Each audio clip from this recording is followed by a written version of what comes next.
jump right in. This is our Apologia biology course. Okay, so freshman level biology, and he's going to be doing the second edition. And this is written by Weil and Durnell. And one of those authors is who worked with Schoolhouse Teachers to create this course. So this is via schoolhouseteachers.com, Red Wagon Biology for High School. It's a year-long plan, and there is an option for AP, and I'll show you that in a second. So here is the basically his weekly lessons that they're going to be covering the units each week. Each week is separate. Each module is separated into certain weeks, and at the end, obviously, there's a midterm, there's a final exam. And then his daily assignments are as shown here. I want to make sure that you see that because for all of his Schoolhouse Teachers, I'm not going to show you every single one, but the daily assignments are right there. And then what he does is he goes through, like he did this week already, but as I explained to him, I don't see that you did it, because in order for me to know that he did it, I need to see checks, I need to see a date. So we have a meeting every Friday. And each Friday we have our meeting. We just started school when I'm recording this. So on our first Friday meeting, he was extremely nervous.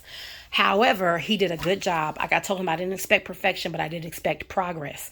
And he did a good job conveying his schedule. He had not started every subject. I don't expect him to have every subject started within his first week of school, because this is the first time being a freshman. Eventually he'll get the hang of it, but I do a soft open in my homeschool, and I'll tell you more about that in a minute. So this book, this course has a no print option as far as a no textbook option, excuse me. So the textbook is written by an author who co-wrote this book. So he has his own book. However, you can get this for additional reading. So since I am doing this as an AP course, I went ahead and purchased the second edition book, the tests, and all the other stuff that goes with it. Somebody was getting rid of theirs for $10 because all of her babies has graduated, and God is good. I thank you that I saw it first. And she lived 15 minutes away. Didn't have to pay for shipping. Ain't God good? So I got that and sent her that. So what I like about this is in the beginning of his textbook, he has a detailed note about how you can use this course, the way the modules are broken down. And so what I have here is all the modules. Okay, so I'll have all the modules separated and stapled for him. That's something that mommy will do this year. I don't know if I'm gonna keep doing it, but that makes it easier for him, makes it easier for me. And then what I do once he gets his schedule down for the second week and kind of works through it for 2 weeks, we're gonna meet again this Friday, and then we're gonna set dates for his upcoming tests. Then I'm gonna put some final dates on everything. I want this done here. I want this done here. Now, one thing I wanted you to know is how it can be honors level. So when I was talking to you, how can this can be an AP course? So honors level students must be typed. Their formal reports must be typed. And then it has specifications on how to type it, how to print it out, what the margins should be, how it should be, and then how it should be presented. And then it has all the stuff broken down here. Okay. Now, another thing that I appreciate about the way that this course is broken down is the fact that he includes not one, not two, but at least I think it's 3 to 5, I believe, detailed formal reports so that you can see what they kind of look like. So he has like a nice detailed study guide here, how that should be. That's the point of just giving them an example. Here he has a formal laboratory report, okay, how it should look. And that's the same thing with Times New Roman, the 1-inch margins. So that doesn't mean that my son should take this and copy this, but it does mean that he has a detailed example of what it should look like. And as you can see, that's 1, 2, 3, 4, 5 pages with a bibliography, okay?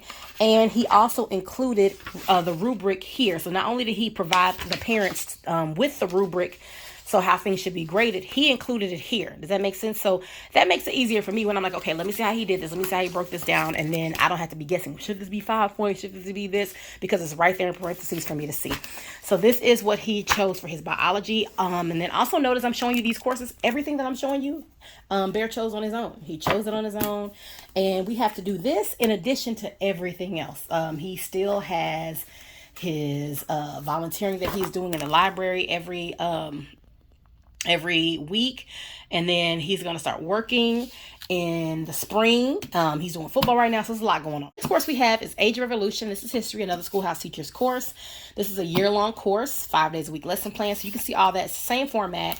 And so what I did is I printed out just the first month of the lessons, and then he also has to do additional reading. Okay, so the same thing. He has to go through, he has to check off what he does. Like this is what's this week? 16. He'll have to go through, write the date that he did it, check off that he did it. And so when I meet with him on Fridays, this is what he shows me. I need to see a week's worth of this. I ask him a couple of questions. I kind of go through and I see any assignments, any projects, whatever. I note if he had extra reading to do, or which book did you read that was extra. We're not going to just pretend we're doing it. Because, as I've explained to him, if you don't do the work, you don't get the credit. So there's that. All right, moving on. The next course we have is African American Literature, and this is an elective course. So this is a half-year course, and basically he just does this throughout the week, same style. So like, for example, let's just flip to a week. This is lesson 16, unit 6, and then it's just 3 days a week. Okay, so this is a half-year course, and it's an elective. So this is something for him to do to earn an extra half credit, and he chose this, so I'm excited. We'll see what happens. He has not started this yet. Again, we're just in our second week of school. He hasn't started this yet, but if you want reviews on any of these courses or more details about them, let me know, and we will work on getting that to you. The next thing is his foreign language. This is another elective. It's a 1-year course. This is Spanish 1. And I really like this. So this incorporates videos as the biology does. As the biology has nice long lectures on video. This incorporates video as well, which is great for the audio that he needs to hear for the Spanish and the conversation that he needs for the quizzes and everything. I love that it breaks down. So this one includes the exams on the actual weekly schedule.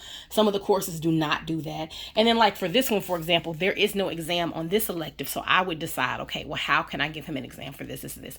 So what I would do for some of these is make them projects. Does that make sense? So then the projects will be weighted, will have a higher weight for his final grade than other ones. And so we would do that halfway through and then at the end of the year. Does that make sense? Midterm, final, and then let that be. Now there is tests on here, and they have the final exam for sure. There's a quiz every week. But one thing I also wanted to do is a nice presentation.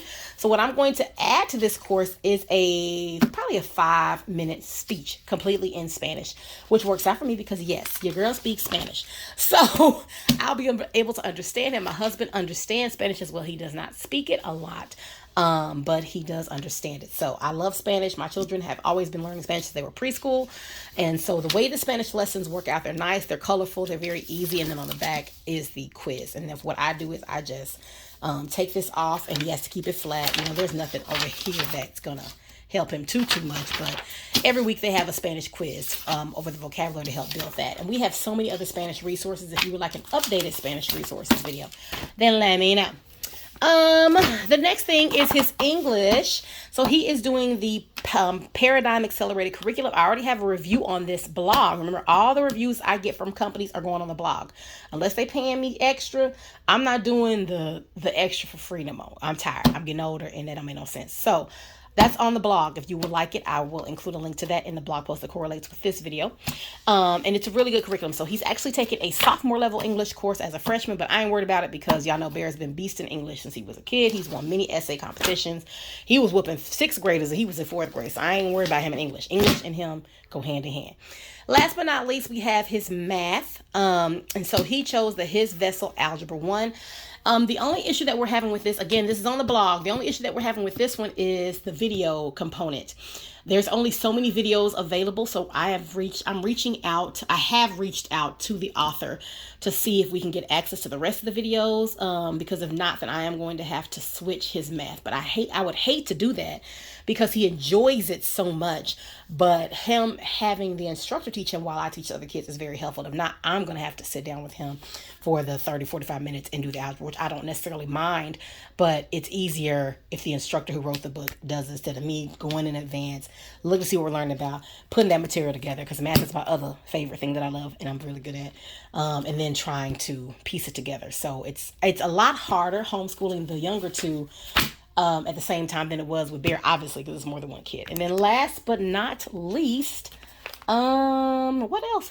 Oh, and then for his sports, we're doing football. So that's it, guys. But I really do like everything that he chose. I'm proud of him for how he decided. I'll flip through this a little bit. So you guys, if you want to go to the blog again, you can see this. I'll put that link in this blog post so you can see this review. But I appreciate how hard he's working. I can tell that he is trying. He's trying to get the schedule worked out. I can tell that it was a lot more than he thought it was going to be. Not that he wasn't prepared, but he's still learning. You know, he's still my baby. Even though he's my big old baby, he's still my baby. But I'm proud of him. You know what, guys? I'm proud of me. I I'm doing it. I cannot believe I have homeschooled him all the way through to high school. God is so good because y'all, I ain't gonna lie. Y'all be acting like I know what I'm doing. I know nothing. I know nothing. God knows everything. And so I trust him because he has entrusted me. Okay. And I'm just going to follow him and we'll just see where he takes us. He's never taken me anywhere that hasn't worked out. So we trust God. So that's all I have for you guys. Thank you so much for tuning in. And I will see you in the next video. Remember, everything that you do, to live holy, to love graciously, to laugh often, and leave the rest, homeschool, high school included, to God.